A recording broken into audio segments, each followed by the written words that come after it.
Welcome to Lizzie's Workshop. Today I'm going to be doing a journal entry, so I am starting off by prepping my page, and all I'm going to do is cover it in just the gel matte medium from Golden. I just want to seal that page up. I don't want anything that I'm putting on it to go through to the next page, and I don't want anything to stick to that page, so I'm just putting my spare piece of paper or my junk page underneath and then gluing everything together, and thickening it up and making that page stable, so to speak. So then I had this piece of paper, and what it was from was making cards, and I really liked that blue on the bottom and blue on the top, and so I thought that it would work really well for this as kind of a top and the bottom, not realizing that it was smaller than the page, which this was a really neat discovery, and I love the effect that this ends up giving to my work, because I took this, and even after I colored it with acrylic paint, the blue ink came up and through, and when I covered it with paste, it bled all the way through the paste as well, and it gave this really, really neat effect by the time all was said and done. That I really liked, and it worked out perfect. So this is something that I'll definitely use again with the water-based inks on the bottom layer. I really like that.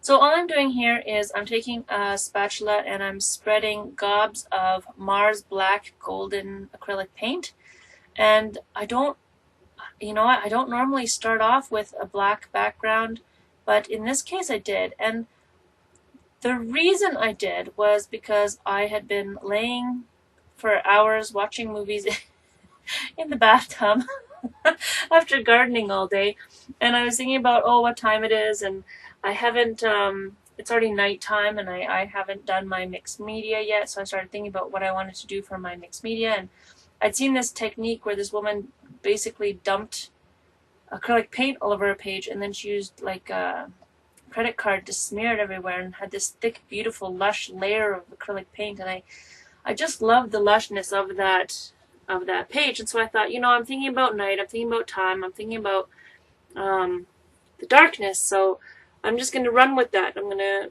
go downstairs, and I'm going to venture into my craft room, and I'm just going to run with night and time and see where that takes me. So I started off with night. That's my initial theme here is nighttime. So here I was, using my heat gun, drying it all up, and I was still having spots that were goopy, but I really wanted to move forward. I didn't want to wait for it to dry. So I happened to have this innocent flip-flop sitting there, and it had the tread of that flip-flop is like a little miniature brick wall. So wherever the paint was goopy, I could just kind of like stamp the brick wall on there just for fun. This is a piece of cardboard that I punched out with whatever punches, heart or star punches that I had, and it's cardstock, so it's a little bit thicker. This wouldn't work very well with paper because it wouldn't be thick enough to create a formed image. But that's all I did was punched a bunch of stars and then selected how I wanted them to go and filled them up and pulled them off and so on. And my stencil's not clean, so I'm ending up with extra little chunks in there. And at first I was annoyed by it, thought I'd wash it off, but afterwards I had decided that you can't see all stars. Not all stars are the same shape. Some of them are just little flecks in the night, so I just kind of left them.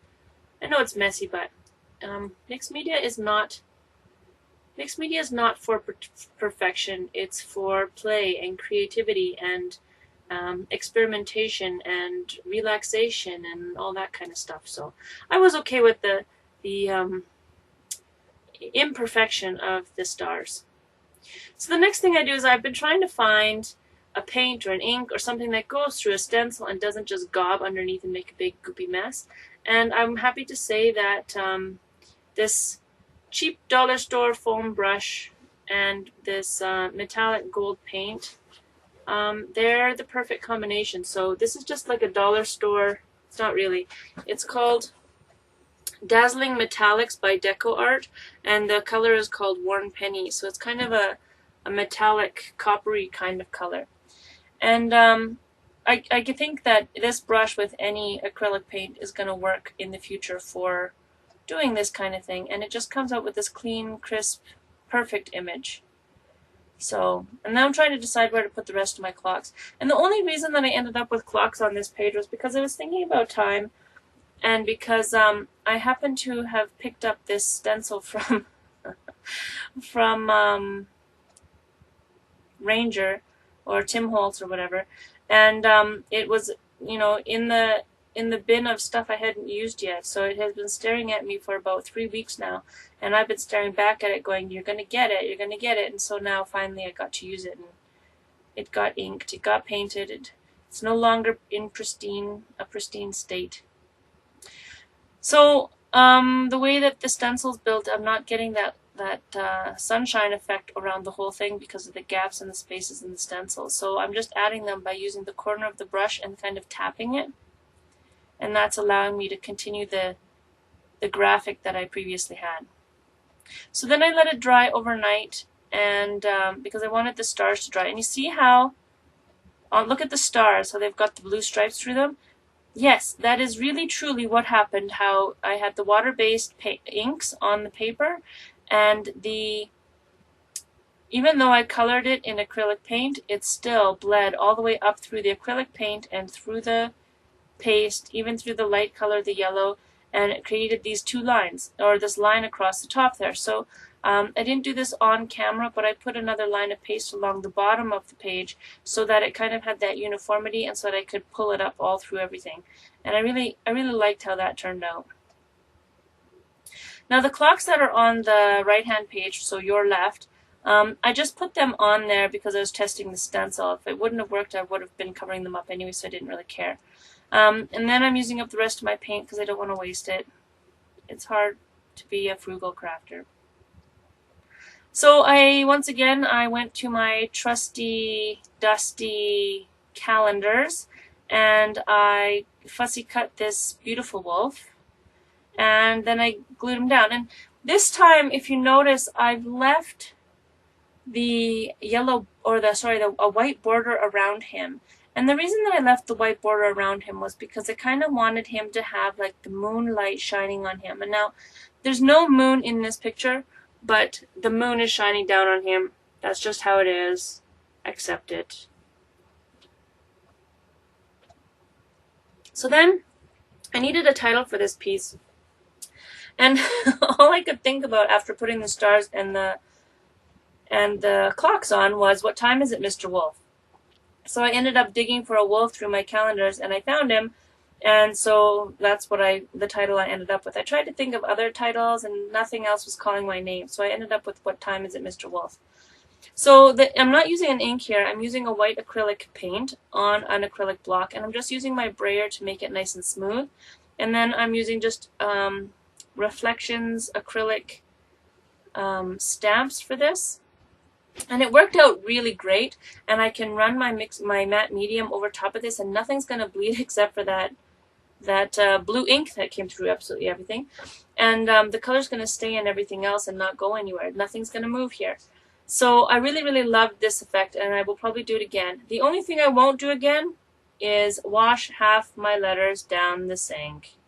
Yes, I did actually do that. I turned on the water to allow some hot water to come, and I let it run for a few seconds, and when I went back to the sink, I realized that a ghost had knocked my little Kleenex full of stamps into the sink. And so yeah, I lost almost all those little tiny letters, not the big ones, thankfully, so I still have the full big alphabet, but not the small one. I didn't have a question mark in my alphabet, so I needed to just loosely draw one on. And something that I'm learning is kind of a trademark of mine is stitching. For some reason, you know, the images look so real, and then I create this false background, and I have to decrease the image a little bit, make it a little bit less realistic. So the problem that I have, though, is that these images, they're so beautiful, I just can't handle like covering them in anything else. So I end up leaving them as they are and putting stitching around the sides. So what I was doing in the top corner there is I was adding a set of clock hands to it, And I was thinking about the lines of color that are going through the stars, so I grabbed my liquid pearls that are a similar color, and I put the liquid pearls in the center of the clock dials, and then I put the, it's not actually a clock dial, it's one of those ones for a compass, but it works enough. And then I went around every star, and I don't know why I went around every star. This was kind of one of those things where I was like, ooh, pretty, ooh, pearls, ooh, shiny. And I just kind of kept going, and once I had started doing the stars, you kind of have to follow through. And I'm finding that a lot with mixed media is sometimes you don't know where it's going to go. You just have to keep going and see where it ends up. And I'm also finding that more often than not, I'm quite content. I'm quite happy, surprised with where it does end up, and I don't really have any complaints about that. So I wanted to just highlight things here. So I kind of went around the clock dial, and I added some more liquid pearls. I added 5 little brads, so to speak, in each corner just to kind of add that little bit extra detail in there. And I added some white outlining here and there, and I'm going to add the white to the circles of the clocks, added white to the edge of the wolf. I tried to color on the wolf. I dared myself, it just didn't work. And there he is. He's kind of stitched around the edges there and then scribbled around, and then here's the clock dial and the Mr. Wolf, and see how it kind of phases through the paste, that bluish green color comes through the stars as well. And there you go. You can even see the flip-flop pattern in there. There's the completed piece. Thank you for joining me for What Time Is It, Mr. Wolf?